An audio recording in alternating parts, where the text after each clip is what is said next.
Hello and welcome to FACT's webinar called Farrowing on Pasture.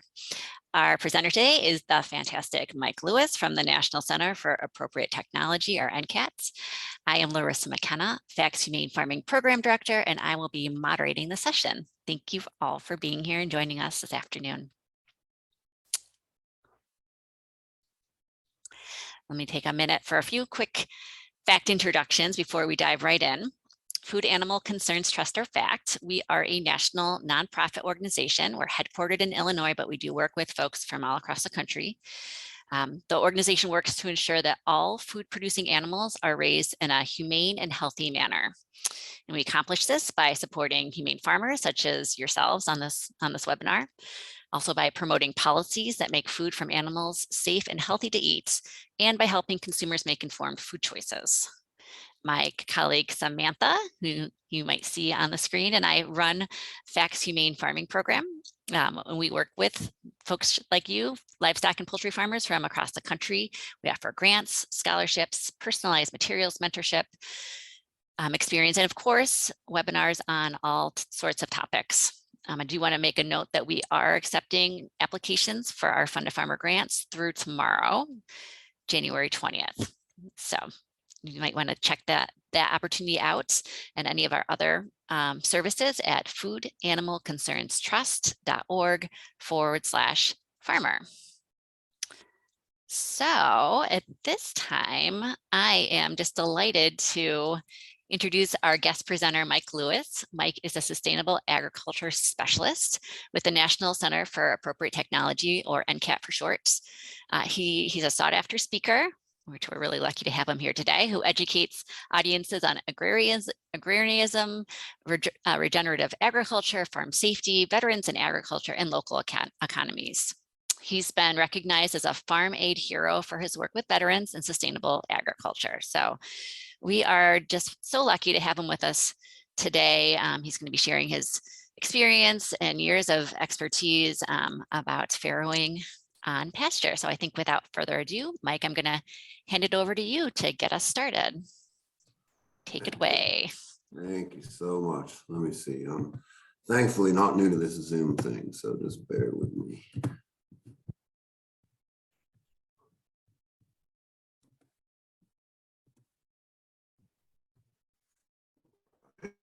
Do I? All right, hello everybody. I'm excited to be here. I really appreciate everybody taking the time to be here today. As I get older, I realize that I value time more and more. So it is meaningful that you chose to spend some of your time with us here today.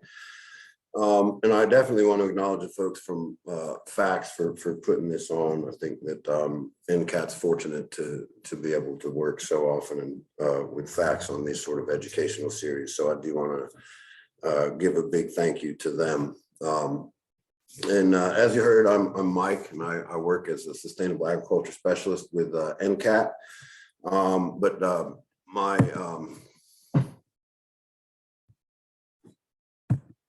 Having technical difficulties. One moment.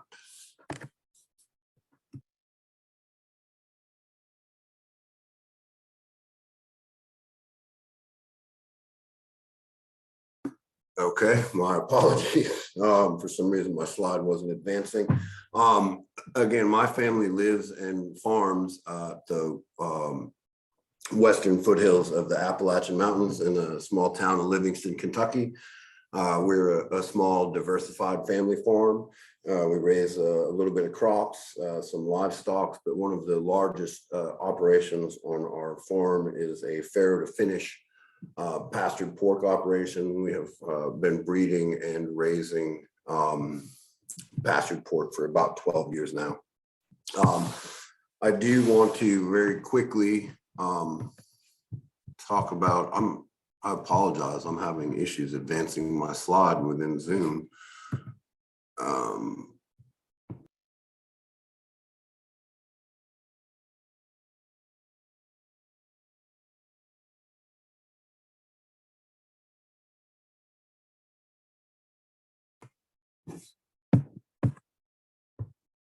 Normal, stop share for a second. I do again apologize. I'm not certain as to why this will not advance once I open the presentation and share it.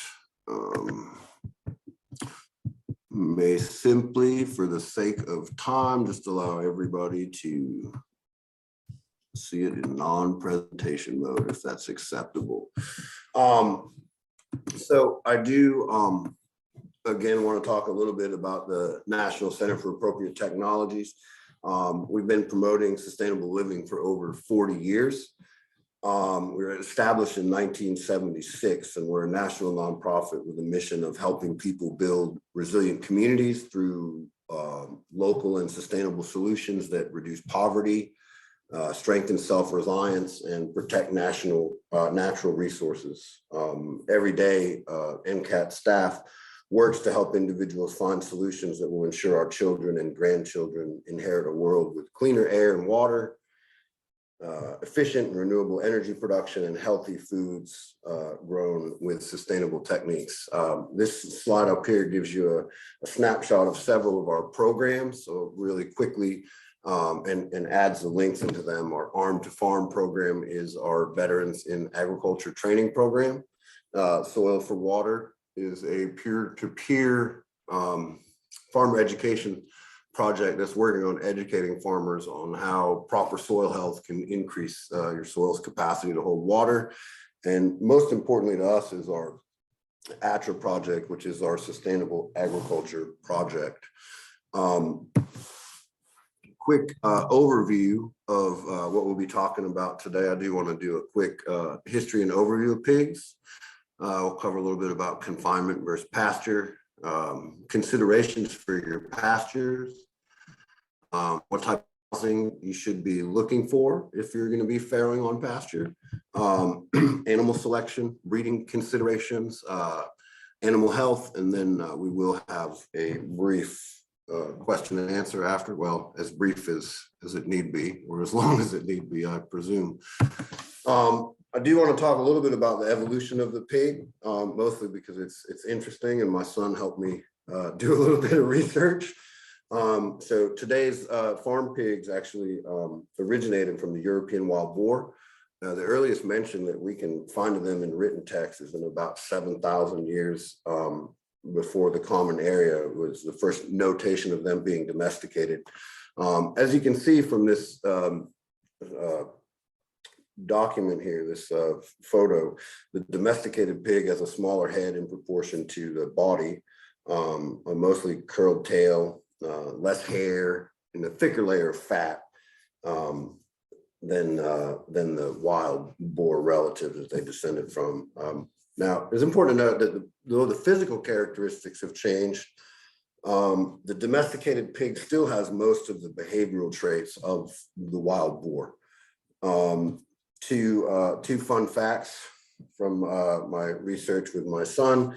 When DeSoto landed in Tampa, Florida in 1539, he brought with him 13 pigs.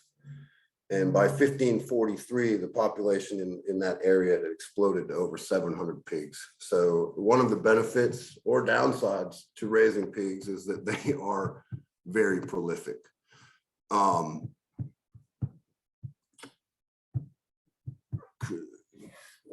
Another fun fact, Wall Street in Manhattan was actually named after a border built to keep pigs out of certain areas that they deemed they didn't want to have pigs in. So ever since the dawn of man, or the dawn of this country, we've been struggling to keep our pigs in the pasture, is the takeaway from that. Pigs are really intelligent animals. They are highly social, very sociable animals. They like to be together. They're omnivores. They have a fairly varied diet, but it is high in fiber. Our pigs spend the bulk of their day foraging and rooting for food. As you all know, the pig piles, they will make nests and sleep together in a huddle if they need some warmth. You know, often see them, everybody knows that pigs wallow in the mud. That's for two purposes, really. The first purpose is for cooling. And the second is actually to help with parasites and skin care, as the pigs are rolling around in the mud, the mud and the dirt is actually rubbing off some of the parasites. So it helps with parasite management. Another thing that I think is important to note in terms of pasture management is pigs do use a designated bathroom area, and not the one you want them to. So just be aware of that when you're planting your pasture, so you don't end up making mud holes or sinkholes. Or but it seems like in our forage system, they always seem to want to make the area right in front of the gate their designated bathroom area, which can make mud holes. So you have to be cognizant of that.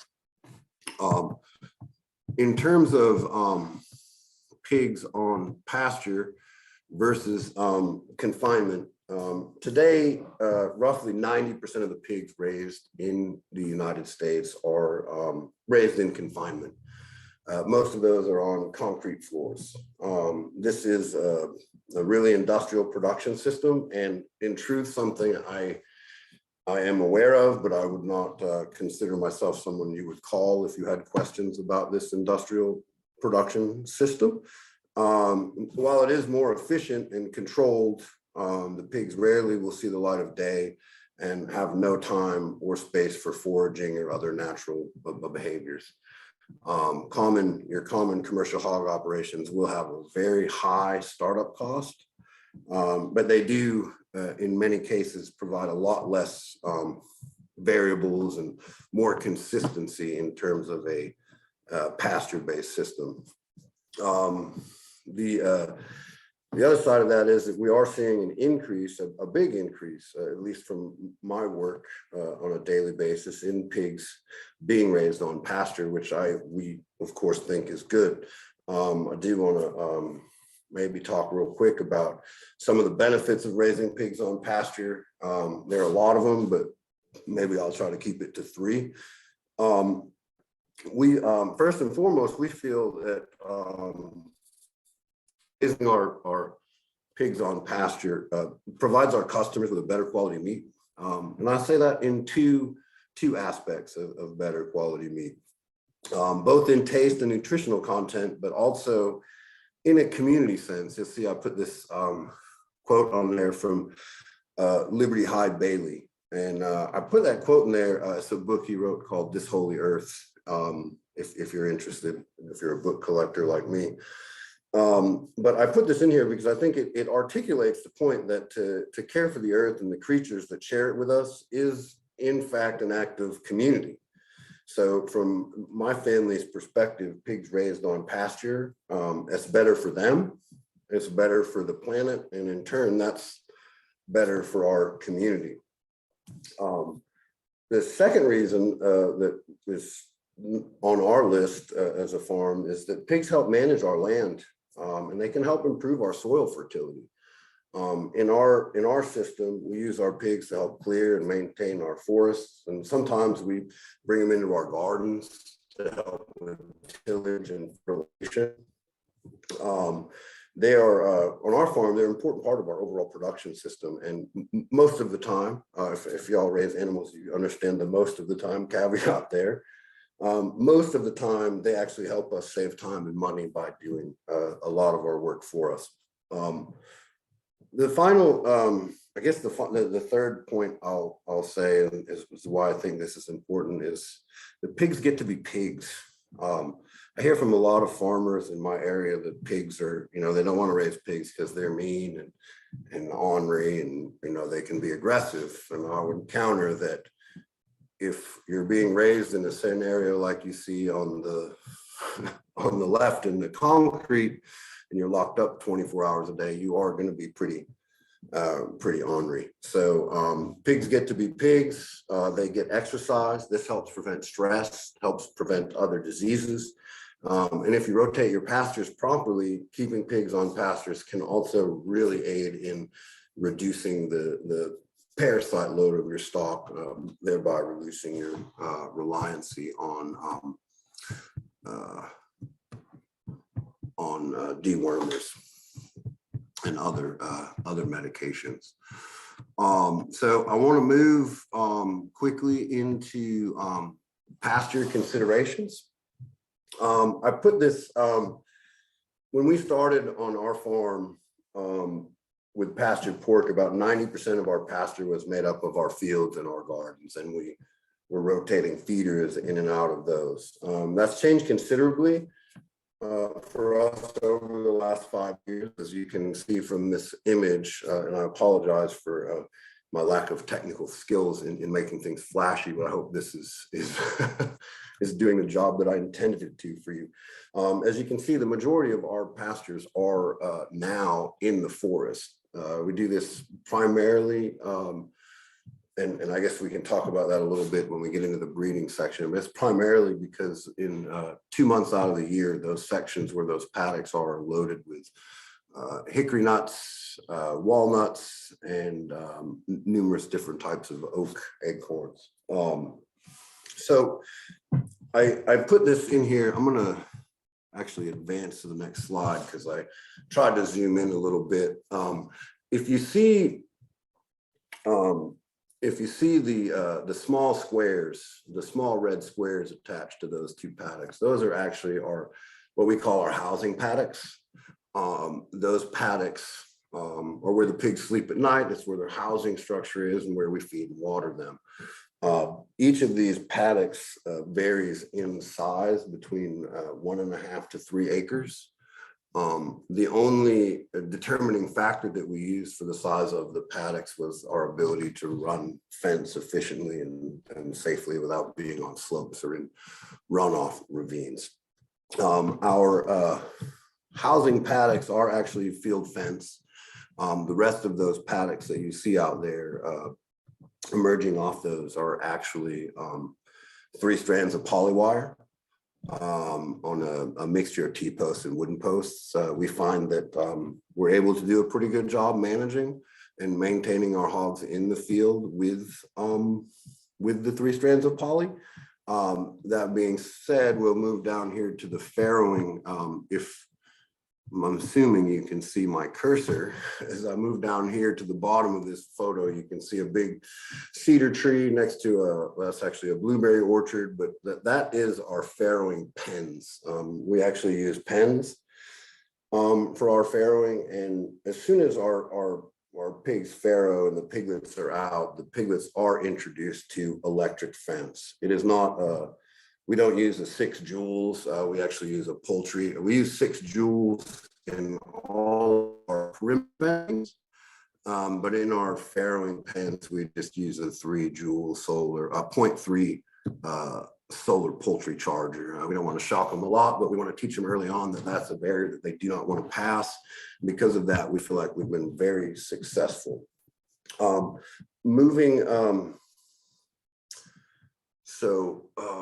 And those pens are separated, and we'll talk about that a little bit when we get into breeding. Our farrowing pens are actually separated, but our pigs, you can find a lot of information out there from a lot of different sources on the number of stock per acre. I can tell you that in our experience, we use a rule that it's between 15 and 30 pigs on an acre, depending on your forage and your capacity to rotate. Right, if you've got a 1 acre paddock, but it hasn't, something hasn't been in it for a year, you can increase that load. Or if you've planted turnips and beets, as we tend to do in some of your paddocks when there was downtime, then you can increase that stock load per acre. We rotate our paddocks. Our pigs rotate every 3 or 4 days. And that, again, is depending on how beat up the area that they're in is looking and what the forage looks like. It's more of a judgment call, but it is pretty simple for us because as you can see, we have these main paddocks that are attached directly to the pasture paddocks. The only one that is a pain for us is this one up here at the top, where you can see that almost diamond shaped is segregated, and we have to walk up there to open that gate and put them in there. So that's the only hassle we have. It's also important to make sure you have access to a lot of fresh water, especially if you're farrowing. I guess not especially, regardless, you need to make sure your animals have water. So you have to make sure that you have a strategy to do that, to not only get the water, but get sufficient water without making this a lot of work for you as a producer. Everything that we do on our farm is about increasing the efficiency of our daily activities without compromising the happiness and health of our animals. So you can see my pastures are a long ways away from any water source. But what you can't see in my flashy artwork is that we do have each of these paddocks has a very large, I believe it's a 650 gallon water holding tank, and we have a gas powered pump that comes from a pond in this bottom pasture behind our barn. And about once a week, depending on where our pigs are, we have a gas cap powered pump right there. We pump water into those tanks, and then everything else is automated on gravity feeders, so we don't have to fool with that. This year we did add solar battery and charger system simply to drop a water heater in the tank so that we didn't have freezing issues. And I did say I was open to questions during this. So I'm reading a question right now from Dave that says 15 to 30 pigs per acre in the forest. How has rooting or bark eating impacted the forest?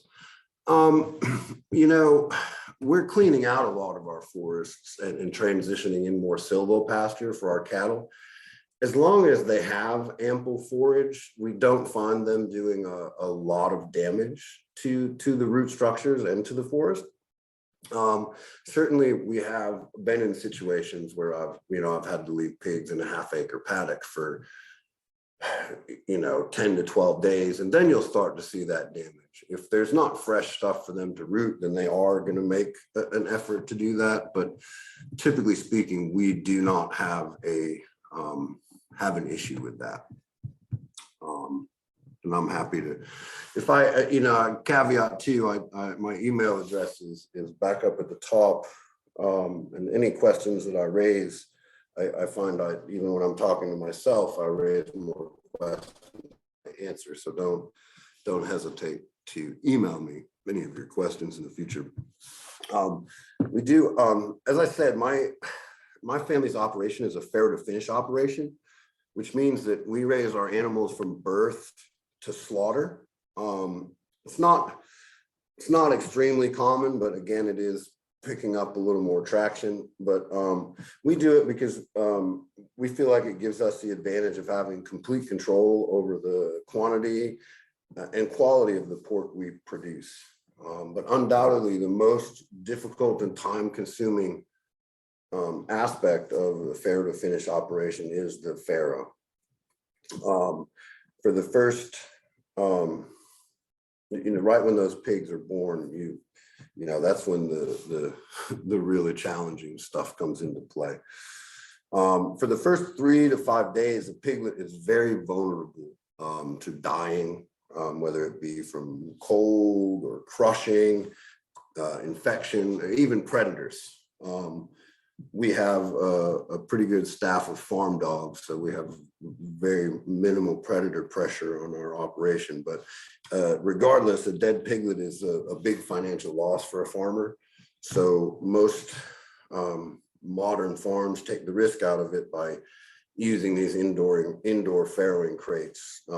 These crates are designed so the sows really can only stand up and lie down, and therefore they're less likely to roll over on the piglets. We had that photo up, a few slides back. Although these crates are really successful at preventing piglet deaths, they do have some animal welfare drawbacks. So on our farm, we don't use any of those. Our sows actually will give birth usually in their farrowing huts, but occasionally they'll decide not to. In terms of outdoor, there is, there's a myriad of options out there on the market. There's some available on the marketplace that you can just buy. We're the type of folks that just build things because we have the capacity and the desire to do so. And on our farm, we have two primary types of farrowing huts that we use. The A-frame to the left, which actually, this is not the best. I wish I had had a more recent photo, because one of the things that's happened with our A-frame is we actually jutted out a stud from the A-frame side about 8 inches off the bottom and brought that out 12 inches so that we could create a barrier that actually, I mean, the roof in and of itself coming down close to the ground will keep your sow from, what gives those piglets a space to hide. But we found that if we added that little bar in across there and jutted it out 8 inches, then that gave them a significant more amount of protection. The other one that we're using now, and I put the link here for the plans online. I found this online, and this is essentially what we use on our farm. It's just called the E-hut. And as I said, both of these types work really well. You can see with this E-hut that it has almost A-frame. The reason we transition to those is that we're able to move these E-huts a lot easier than we are the A-frames. I think it's probably because they're more sturdy. But on our E-huts, we actually have posts on the bottom that act as sort of skis. So if we need to move them, we can. As I said, both of these are great, but we're switching over to this E-hut design as time progresses and as lumber wears out and we need to replace things. And again, that is because the most important aspect of farrowing on pasture is to ensure that your piglets can get into an area that the sow cannot lay on them and crush them. As I said, the links are here to that E-hut. They're also on the back resources page, and I've collected some resources at the end of this presentation. But I would encourage you to use what makes sense for you. And, you know, just again, I did a search. I hadn't done a search for a long time, but I did a search for farrowing hut plans, and there's probably hundreds of web pages that opened up with images that were totally acceptable structures. So use what works for you, and what makes you comfortable is my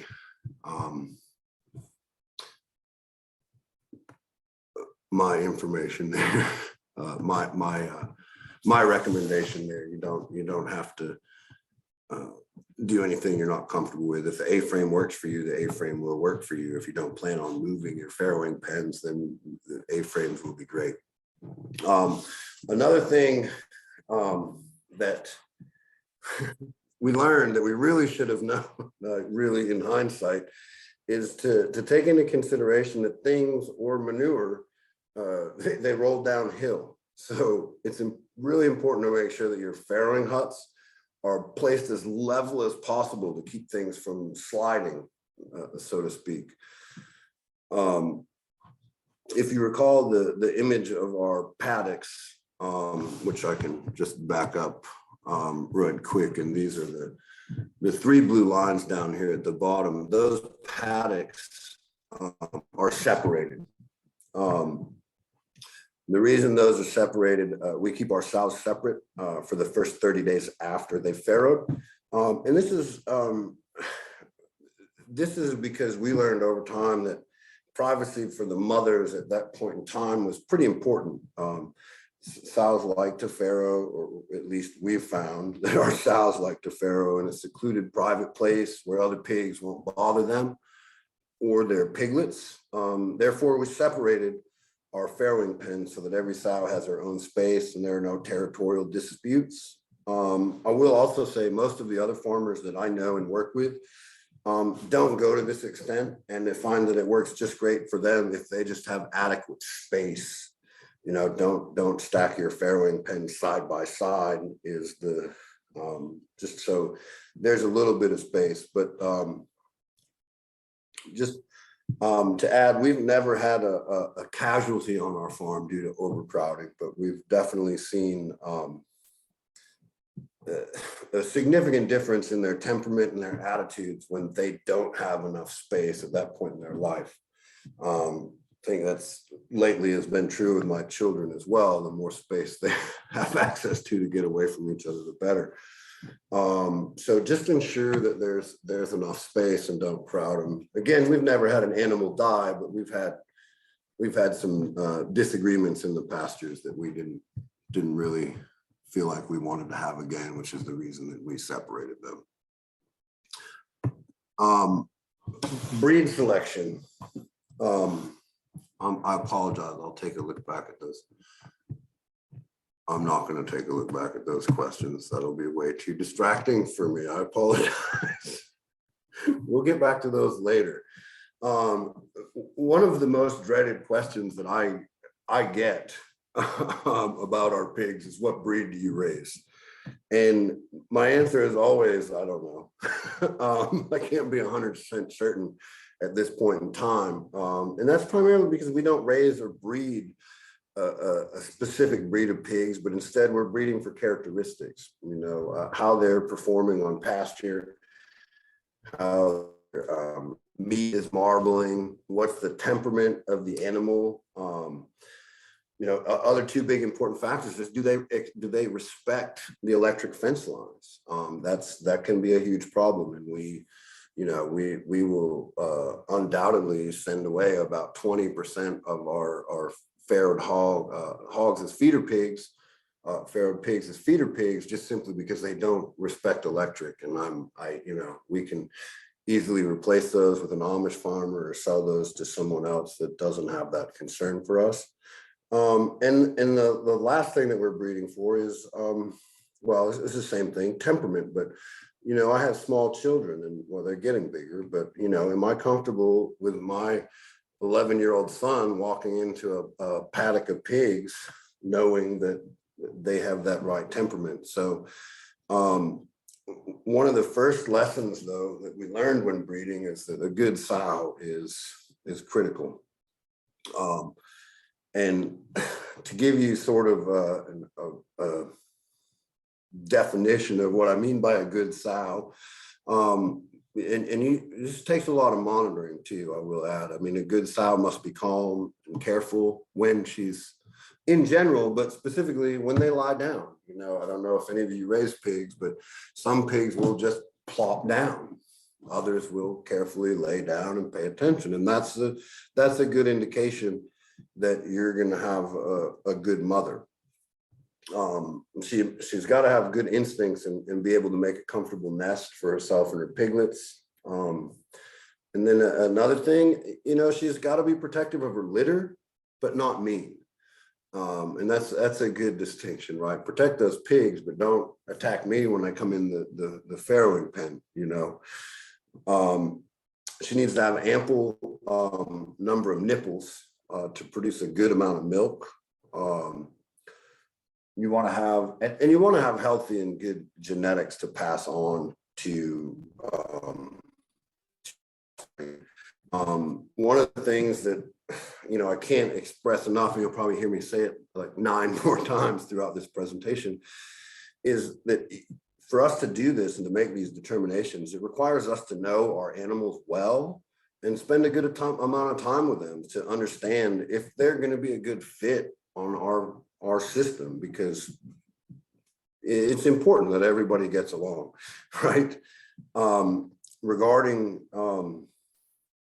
questions around breed selection, we've been breeding and selecting for several years now, but I can tell you that our primary stock comes from old spots, large blacks, durocs, and mangalistas. Occasionally we'll throw something else in there as a try, but those are sort of the breeds that have led us to where we are today. There's a lot of options out there for pastured pigs. So I would say a little research goes a long way. I don't think that I'm a norm in the fact that I just have pigs that we've bred for our farm. So there are a lot of people out there that work with specific breeds that can answer a lot of questions for you. And I'm happy if you have questions about a specific breed to try and connect you with a breeder from somewhere in your area or around the country.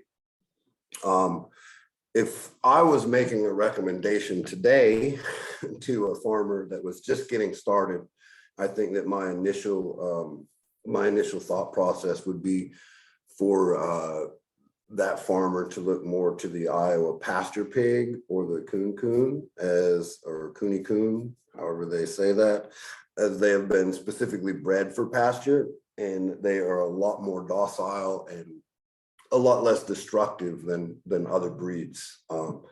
The Mangalistas over here, the little hairy pigs to the right, are a destructive force. So if you're not able to keep those contained, they will do a lot of damage in a very short amount of time. I did take a minute to compile a list of breeds that I'm familiar with. And again, most of these probably have some genetics in our hog system, but the large black is a good option. That has a hog with a really nice quality marbled meat.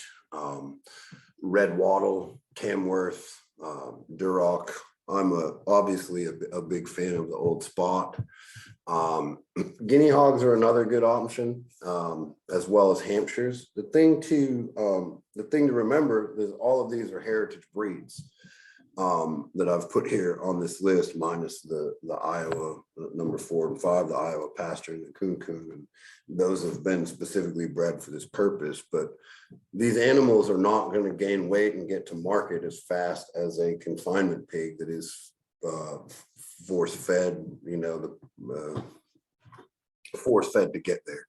So do be cognizant, it takes us from farrow to finish between 7 to 9 months.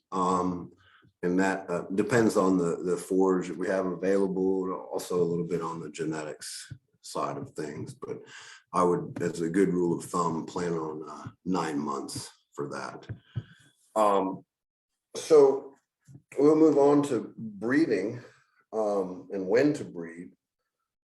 This is a huge consideration. I'll say the sow's gestation period is 115 days from insemination, or as we like to say, 3 months, 3 weeks, 3 days, 3 hours, and 3 minutes.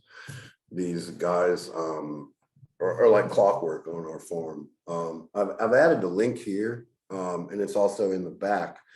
I don't have any affiliation with this website, but it's just gestationperiod.com, and it has a calculator that you put in the date that you bred your sow, and it will spit out the date that you will begin farrowing. Typically, we move our sows into the farrowing paddocks 5 or 6 days before that date.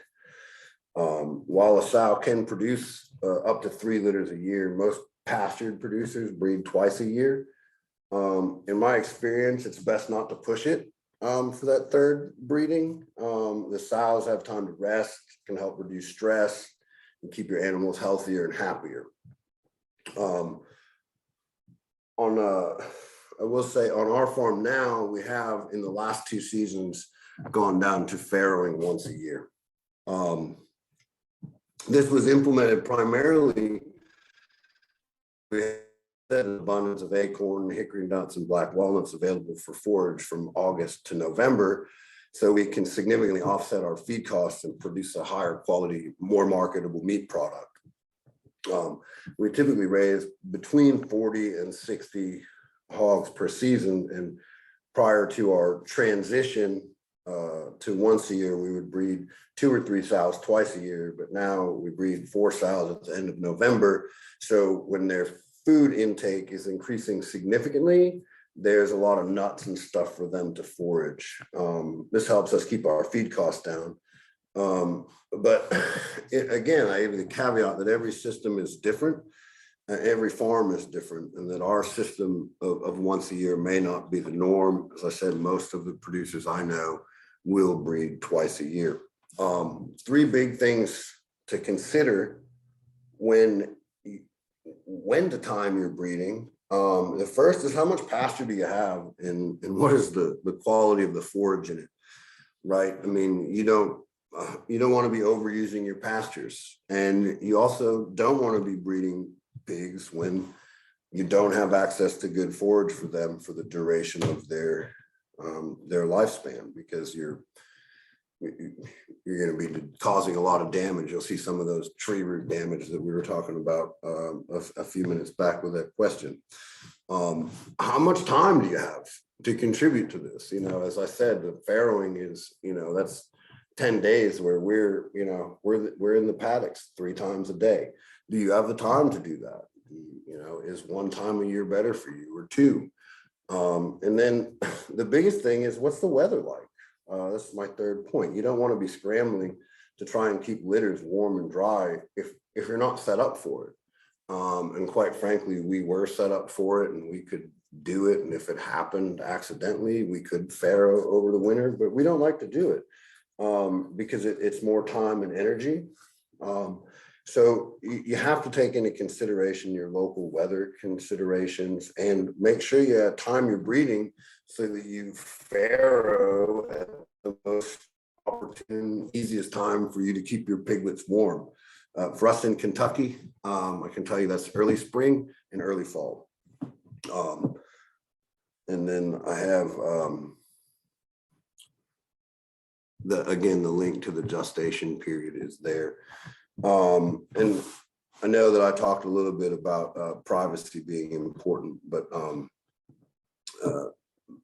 many farmers that I work with farrow, as I said, they don't segregate their farrowing pastures like I do. They just separate their farrowing huts by 30 to 50 feet, and that allows them to self-segregate without the forced segregation. Part of the reason that we use those farrowing pens individually is it also, as I said earlier, allows us to introduce the piglets at a very early age to our electric fence system, and then we'll keep them respecting that line. So you've done your breeding. We want to get ready to prep our farrowing space.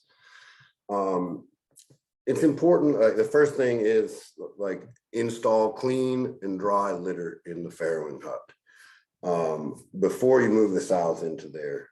We do what I'd say modified Swedish deep bedding, just because it's a Swedish deep bedding refers to an entire system, but we do that, which is basically means we just pack a bunch of deep straw into there. Typically we'll insert, depending on the size of the farrowing hut and the size of the sow, we will put 2 or 3 bales of deep straw into the farrowing hut.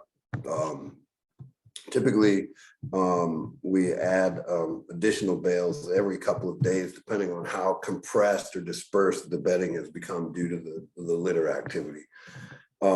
This goes without saying to, prior to adding the straw, make sure your ground is dry. Don't lock something up under there that they're going to dig up later and is going to create health problems. If you need to add heat lamps, due to weather, just make sure that they're working properly. We always add, we learned this the hard way years ago, always add a new bulb before you put it in, because you never know. It's a small investment that reaps huge rewards. And then ensure that you have your, we like to make sure we check the temperature under the lights. So ensure that you have the lamp height set so that the heat right under it is around 95 degrees Fahrenheit.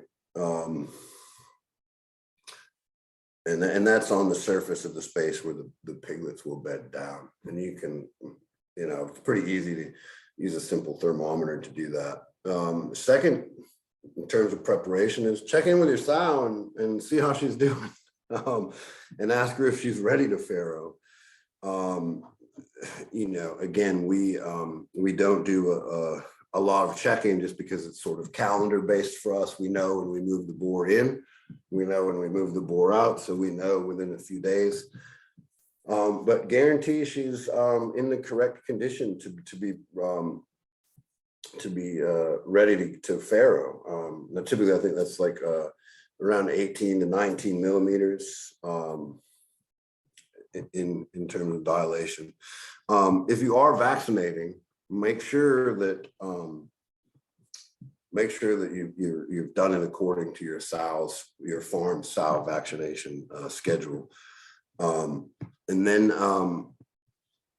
make sure that you increase It's important to increase their feed.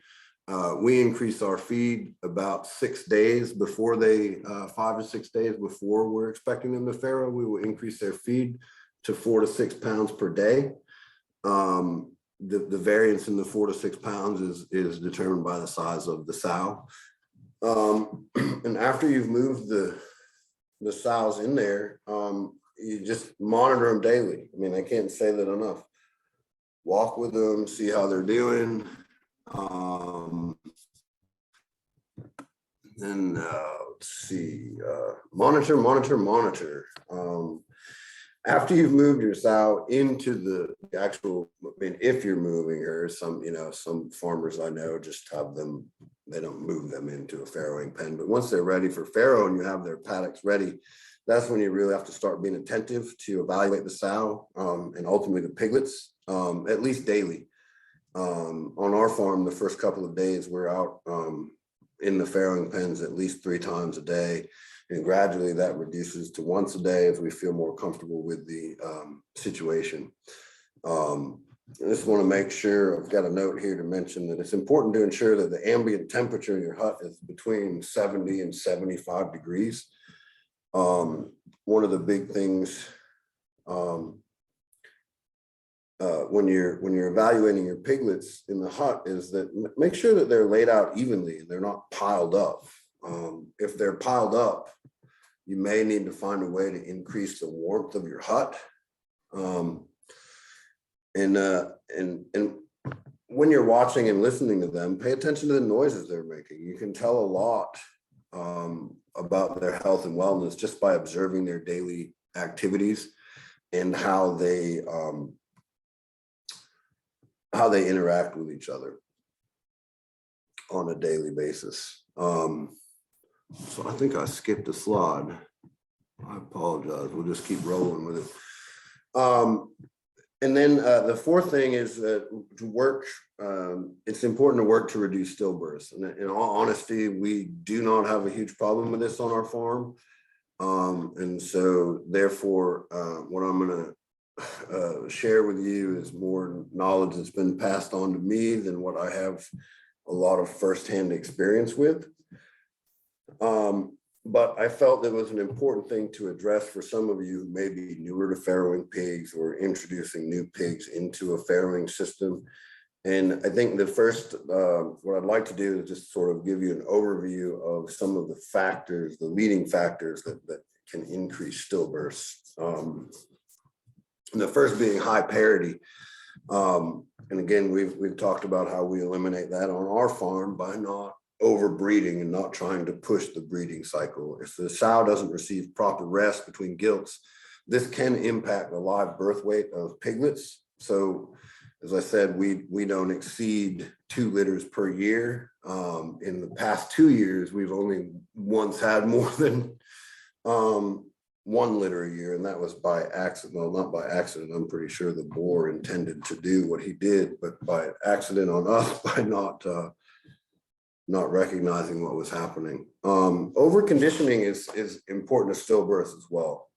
Too much fat and weight can lead to problems during pregnancy and birth. So make sure your pigs maintain a balanced diet, not just during their pregnancy, but before and after. And doing that is going to go a long way towards ensuring healthy litters. Another big concern, again, not something I have experience with, but the misuse of oxytocin. Again, I don't have a lot of experience in it, but I know that a lot of people use that hormone to increase reproductive activities. So make sure you're not overusing that. And the last thing is, sows can have a history of stillbirth. And if you have a sow, we haven't had a sow with stillbirths for 3 or 4 years. As soon as a sow has a stillbirth, we feel that or has any trouble with the farrowing process, or it's time to intervene and assist. And then that sow moves off our operation because it's we don't want to keep breeding that history into our system. It's important to remember, I hate to put it in economic terms, but farming is an economic activity, or and eating is the agricultural act, according to Wendell Berry. But it's important to remember that those losses are going to impact your profitability. So piglet health, it's important to remember that all piglets are born wet and cold. So if you are present at the time of birth, it does help to quickly dry them off and warm them up. You want to make sure that they get to a warm spot in the hut pretty quickly. You don't want to do a lot of aggressive movements, but get them under the light. Ensure that they're getting to the heat quickly. All pigs need colostrum. That's where they're going to get their iron and all kinds of other essential vitamins and minerals and antibodies. So make sure your piglets get nursing as soon as possible, as colostrum will, as I said, provide them with warmth, antibodies, and energy. What we do on our farm is we actually mark the heads of the piglets that we've nursed with a marker. That way we make sure that everyone gets a good drink after birth. We do on larger litters, we do split suckle litters to make sure all of the piglets get off to a good start. We typically that would happen in like a plastic tote if we're not able to segregate them easily. And then we use different colored markers to identify the split. I did, at the end of my presentation, I provided a link that will give you some more information on this process. Another important thing is don't move them around a lot if you can help it. Don't disrupt the litter unless it's necessary. Disruptions can lead to, can increase the occurrences of lay-ons. But that being said, it is important to recognize that it may be necessary to divide a litter if the numbers are deemed too high for the sow. But if you must do it, keep it to a minimal and non-invasive as you can. I don't know if number 6 is an industry educational point, but this is a point for us, is not to ignore the fallbacks. Make sure that they get the care they need, as they can still grow into really productive pigs for your operation. 2 of my best sows on my farm are fallbacks. So don't ignore them. Just because they got born a little small and they seem like a runt doesn't necessarily mean that they're not going to turn into a productive animal for you. And number 7, monitor daily. Again, give the piglets attention every day. This helps not only with identifying problems, but also it helps to get the piglets used to you, right? I mean, friendly, well-adjusted piglets grow into productive and happy stock. And I can tell you, because of the little bit of extra time that we spend in our pastures, 2 benefits from that. I get quality time with my children during those monitoring sessions, but then secondarily, our pigs, when they get out, they come to find us, right? They're not running off and taking away. They're part of the family and they associate with us. So they're trying to find their way back to us when they get out, not get away from us. So monitor and spending time is I think a critical aspect of this. Some considerations for your sows. Again, monitor daily, check her out. Is she eating? Is she eating enough? One thing that we do is we empty out our cleaners daily and provide fresh feed. We clean them out just to make sure that there's nothing in there that could grow into a bacteria or something harmful. So we do empty and clean the feeders daily when they are farrowing. Ensure that they have plenty of clean water, and make sure they know where it is, because we've had that problem before. Make sure your sow knows where the water's at.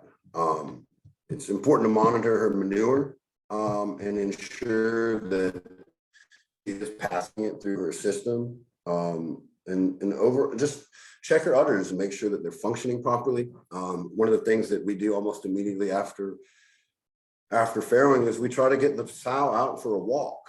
You know, walking should cause her to go to the bathroom, urinate, defecate, as well as it will increase her appetite. The next. Hey, Mike. Yes, ma'am. Mike, this is Samantha. I just wanted to say we've had a couple of questions that probably are related to what you've just said on that slide about feed amounts. I think the question was, how much do you feed your sows prior to them getting bred, or prior to them getting sort of in late gestation? And then another question about acorns, and do you recommend acorns, and what percentage of their diet should be acorns and nuts? Okay, I'm trying to see the questions and I'm not seeing them. Dang. That's okay. That's basically what I just said is what those questions were. One of them is How much do we feed a sow per day? Usually, if she's not pregnant, we're usually 1.5 pounds to 2 pounds. But again, I don't know that I'm I think that the average is about 3 pounds. We're a little less because they have a lot of forage.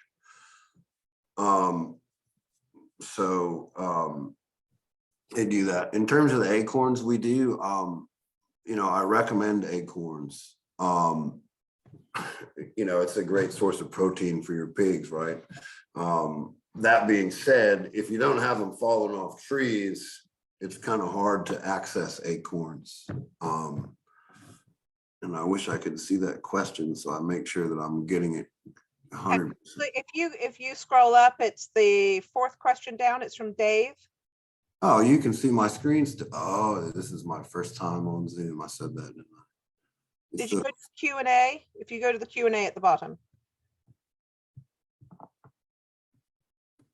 At the bottom. So when you're sharing your screen, it might actually be at the top. Oh, okay. It gets covered up by, yeah. Yeah, if you just put your cursor. Okay, I got you. Dave, when on acorns, what percentage of their diet is acorns and nuts?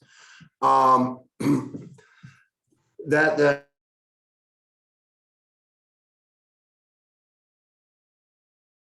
percentage we use because they're foraging for them. We're not introducing them. So I think that's, when we talk about that fat getting soft, I think that's more with an animal that doesn't. Pigs. Oh, I'll back up. Just to cover some of the most common diseases and challenges that you'll face with health. The first, the coccidiosis, is pretty common in suckling pigs, and it's caused by 3 different types of coccidia intracellular parasites. The most telltale symptom of this disease in a pig is diarrhea. Often it's just like in chickens. This happens with chickens too. The stool will be bloody. It occurs commonly around 10 to 20 days of age, but it can appear up to 15 weeks of age. And usually you can treat this with fluids and some coccidiostatin. However, since it often damages the walls of the intestines, it can become a chronic issue, and infections can continue to occur. So that's something you really want to keep an eye out for. Respiratory diseases, it's not just confined to piglets, but piglets that have been just weaned are the most likely to show problems. And as with humans, the signs are the same. Signs of infection are about the same: sneezing, coughing, lethargic behavior, difficulty breathing, and slow growth. To prevent respiratory, some of these can be fatal, but the best way to prevent that is proper ventilation. Swine dysentery is not as common for pigs raised on pasture, but it's more definitely more susceptible to hogs raised in confinement. So it is important. I put that on there just to highlight that if you are introducing another hog from another operation, it is important to recognize the signs and segregate any new hogs before you bring them onto your farm. Mastitis is not pig exclusive. It's a health problem in all animals, but it's present in breeding sows who are actively nursing or have just recently weaned. And it causes reduced milk production, loss of appetite, some of the things you look for, high body temperature. And it's actually a bacterial infection in the mammary gland. You might notice some skin discoloration if there is an issue. Most times this is treated with antibiotics or anti-inflammatory medicines, but some veterinarians will combine oxytocin and cortisol steroids to heal the area and bring down any swelling. Again, improving the hygiene area of the area where the pigs will go a long way towards helping with that. Greasy pig disease is also known as it's just a dermatitis that's caused by a bacterial infection, and it usually appears as like dark lesions on the skin. It can later become flaky.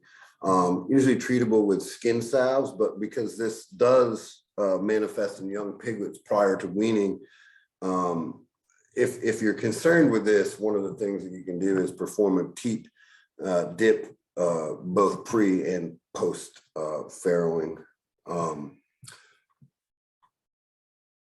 Anemia is a loss of blood. This can happen as a result of a hemorrhage during farrowing. Also, dietary issues, not enough iron.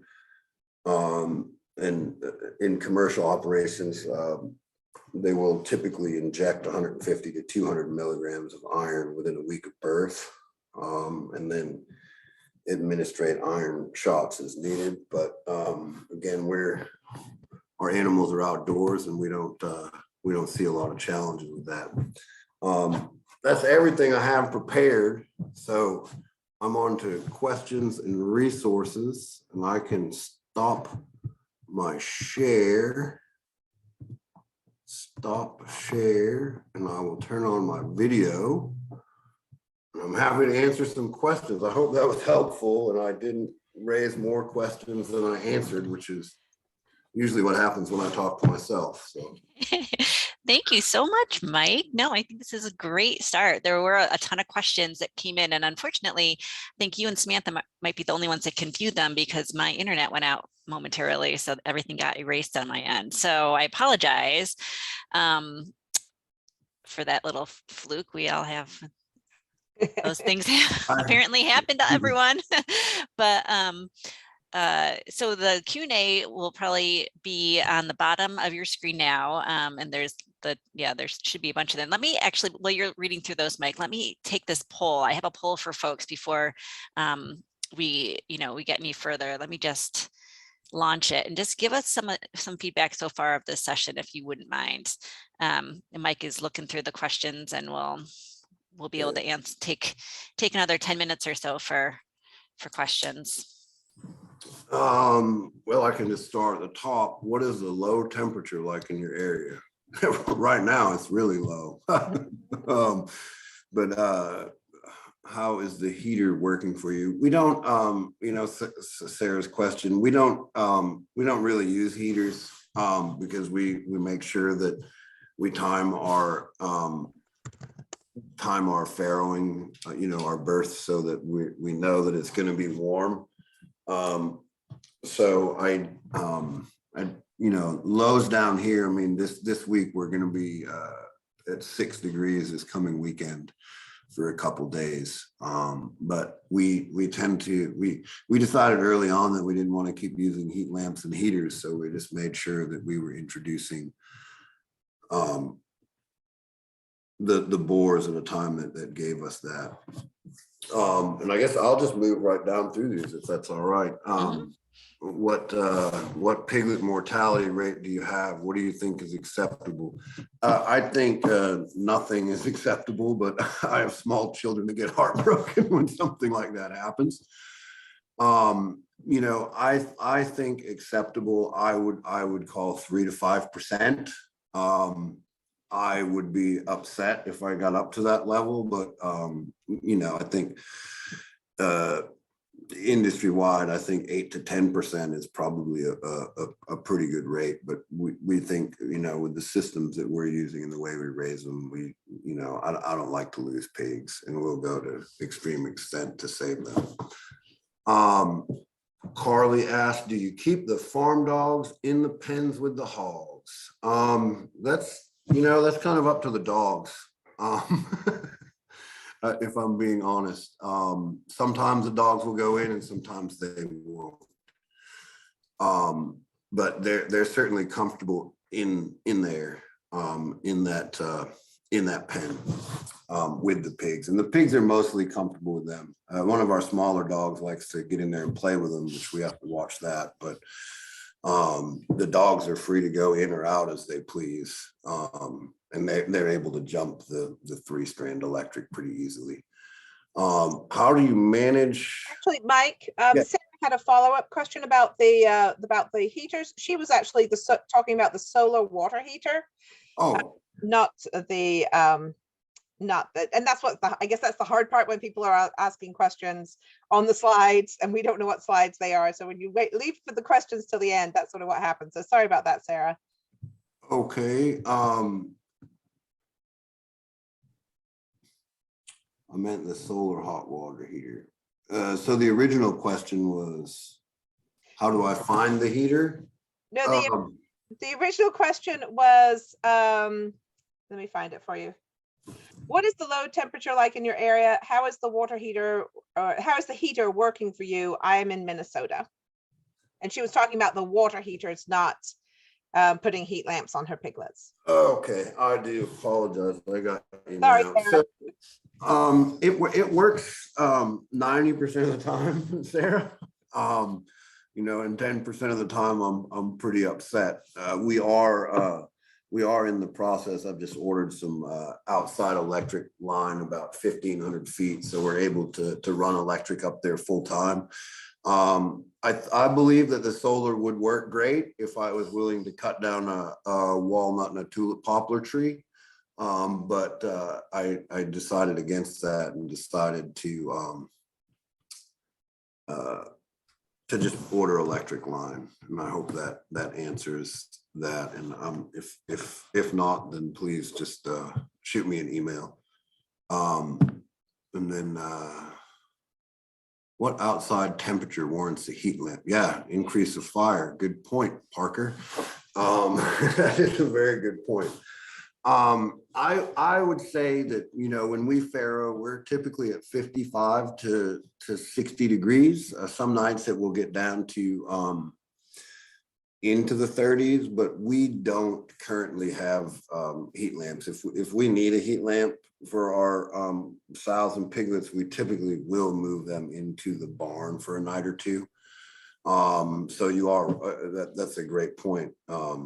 I live in a part of the country where we've got so much water that we can't get anything to burn. So that's a very good point. So, I mean, in terms of alternatives for heat, you know, well insulated, if you're set on farrowing when it is colder, you know, beef up the insulation in your farrowing hut. You know, we have one farrowing hut that we do haul out if it is going to be really cold. We haven't hauled it out, and that is insulated, and that insulation probably increases the ambient temperature in the hut by about 16 degrees. But yeah, we don't use our heat lamps in our farrowing huts, and that's mostly because of the breeding cycle. Kate asks, I pasture raise my pigs in family groups on single silvopasture. Well, that's awesome. I love silvopasture.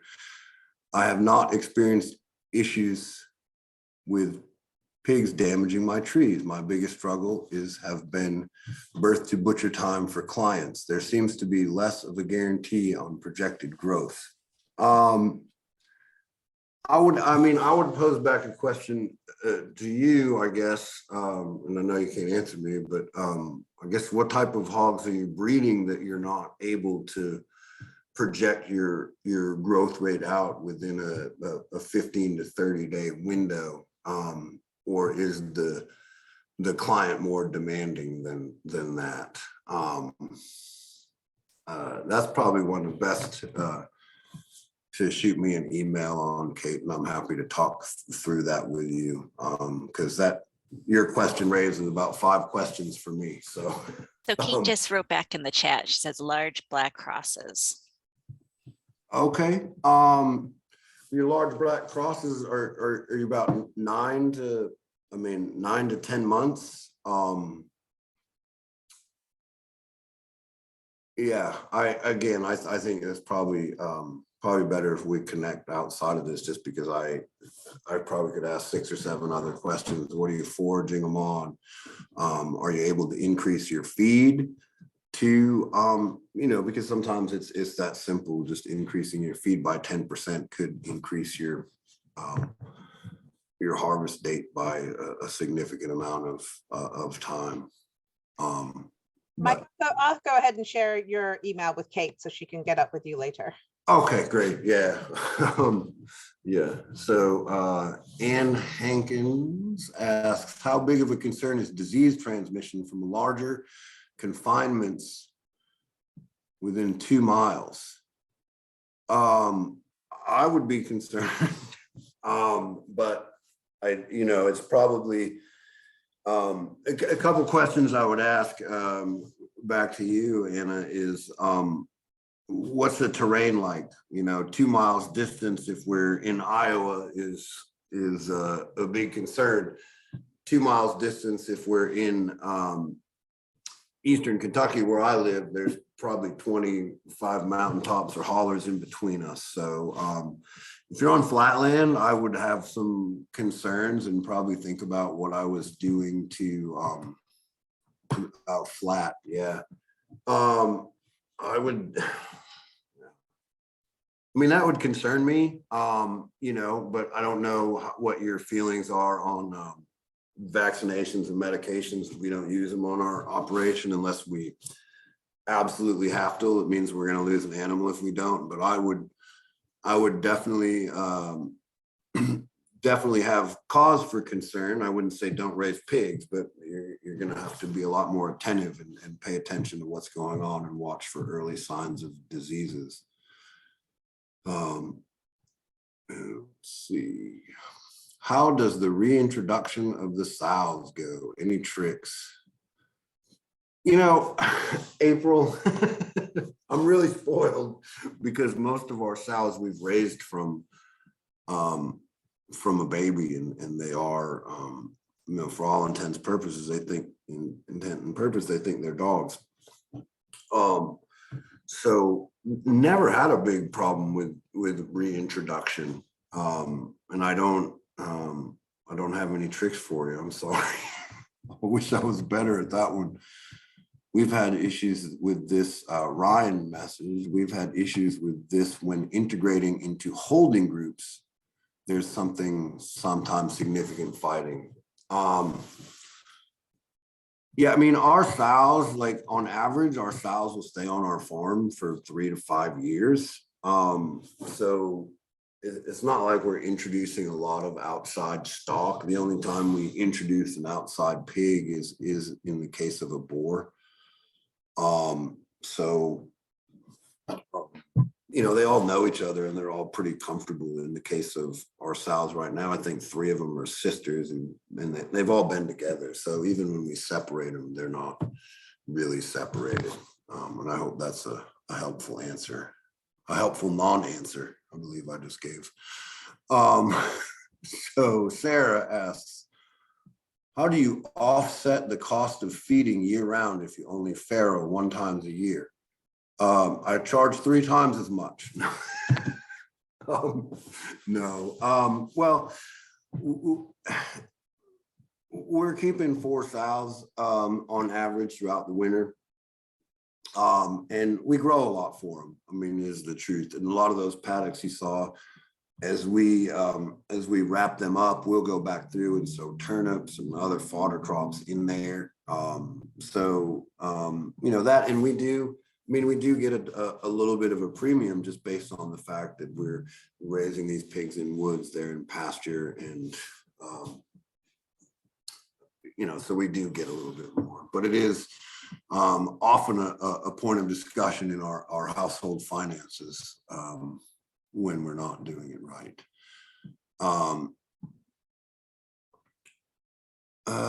Treatment for cockies.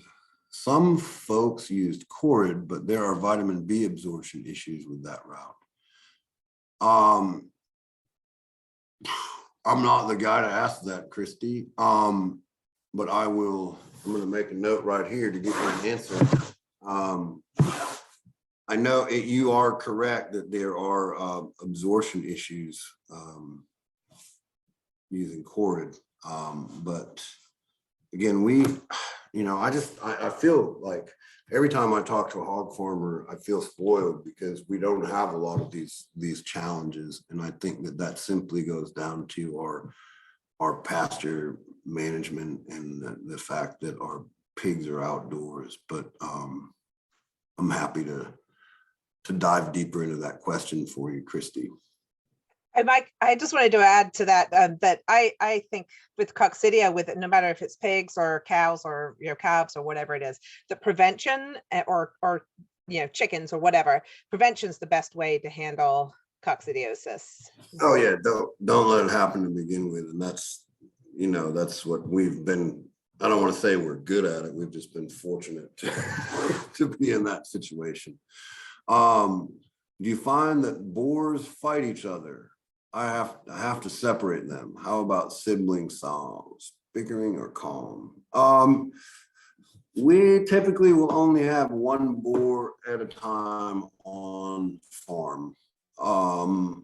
If we do have, it's very rare that we'll have two, and on the occasion we do have two, we're either holding one for somebody else or something. In terms of our siblings, yeah, the siblings fight, but you know, it's not it's never been anything that's given us huge pause for concern. How old for first breeding? Christy, I would give you an answer of, you know, 12 to 13 months for us, but also it depends on the pig, right? I mean, earlier we talked about the fallbacks, and I said that 2 of my best sows are fallbacks, but they, you know, it was 18 months before I bred them. If piglets are born in the middle of the night, is there a best way to ensure they stay warm if we can't dry them off? Yeah, and you sort of answered that, Michelle, right? With it's going to be heat lamps and dry straw. Make sure that the space is as clean and dry and warm as you can get it. Christy also asks, do I backbreed for select traits or always introduce new genetics? No, I think we mostly, 99% of the time, we introduce new genetics. And we do that in a number of ways with friends and other farmers that we work with. We'll, you know, I've got a boar right now that just I had 2 years ago that just came back to me for breeding this time. So, now typically we're always trying to introduce new genetics unless we find something specific that's got us excited. Mike, there's a couple of questions that relate to that in the chat, and I think you probably already answered Aaron's question. He asked, can a brother mate with can you mate the brother and a sister? Would you suggest not doing that? I wouldn't suggest it. I mean, And then another question was from April. And she said, can it be too late to breed? We have 2 guinea hog gilts that are approaching 2 years old, but but she hasn't bred them yet. Get on it. Yeah, go ahead. I don't think you can. I mean, yeah, they can get too old, but I mean, if they get too fat, that's what they get. Yeah, they might get too fat, but their guinea hogs are. You're looking for a boar, boy. Well, we won't get into that funny story, but I just had a whole mess of guinea hogs out in a subdivision that were looking for new homes. No, I'd say you're fine to breed them. You know, you're going to want to watch them, right? Because they're sort of old gilts now. They're not like, I mean, they're still a gilt, but they're older, but they shouldn't have any challenges at all. And I'm sure you're going to love the guinea hogs. They're a fun breed to raise. So we'll take these last 2 questions that came in the Q&A, and then we'll wrap up, if that sounds good. I want to be respectful of everyone's time. We've already gone over a little bit, but we can always do another session with Mike, perhaps. Yeah, I'm sorry, I got long-winded. No, it's all good. Advice for a first timer. John, have fun. You know, I would say overplan, and when you feel like you're overcompensating for a concern, you're probably right on track. And don't be afraid to ask for help. I think that's the biggest thing is don't be scared to reach out to local farm. Not scared, but you know, sometimes we're just not great at asking for help. At least I am. I don't mean to say that of you, John, but I never ask for help when I need it. And you know, that's the first piece of advice. Don't be scared to ask, and don't be scared to to overplan, right? Every problem you think you're going to have, and it's probably going to be twice as bad as you expect. So overcompensate, overplan, and have a good time. Pigs are fun animals. I mean, I really like our pigs. They're a lot of fun. So do you promptly sell young boars as soon as they wean as feeders? Do you neuter any prior to sale? That's a mixed answer, Christy. We do, if we have something that looks exceptional, we won't neuter it. Or if we have a friend, like I said, we swap genetics out with other farmers. So if we have someone that's interested in the boar and feels that it would be something they want, then we won't castrate. But typically that happens at about 10 days old. Awesome. Well, thank you, Mike, we got through the whole list, I think, which is impressive. Let me just share my screen really quickly. So before wrapping up, I just wanted to say thank you to everyone out there in the audience. You're still with us today. So a recording, and this has come up a couple times, folks are wondering when and where you're gonna find the recording. I will be sending out an email later today with a link to the full recording, along with slides, a link to the slides. Everything will also be posted on FACT's website and also on our YouTube channel. So that will be there archived for your viewing pleasure going forward. Quick plug for some other opportunities. We do have another great session coming up next week about grazing for resilience, bouncing forward from catastrophic events like flood and drought and all the things that are might be going on in different areas of the country. Also, a reminder that the application deadline for FACT's Fund a Farmer grants is tomorrow, January 20th by midnight. So if you are thinking about applying, this is kind of the last chance to apply until we open the application period again in the fall. So I will be sure to send out links to the upcoming webinars and other opportunities in my follow-up email. So on that note, I'm afraid that is all the time we have today. Sincere thank you to you, Mike. It's been an honor and a pleasure to have you with us. Lots of fun, and we figured out all kinds of technological things. Your presentation was really helpful. I think, it was really great to have you answer and be so attentive to our audience questions. So thank you for that, and spending the time and effort and energy to do all that. Thank you to you, Samantha, for your help behind the scenes. And then everyone out in the audience, we've enjoyed having you with us. Thank you for being so attentive and so interested in this really fascinating topic, and taking the time to learn more about how to care for your animals. So I hope that you all have a really great rest of your day, and that we're able to connect and be together again soon. So goodbye for now. Thanks, everyone.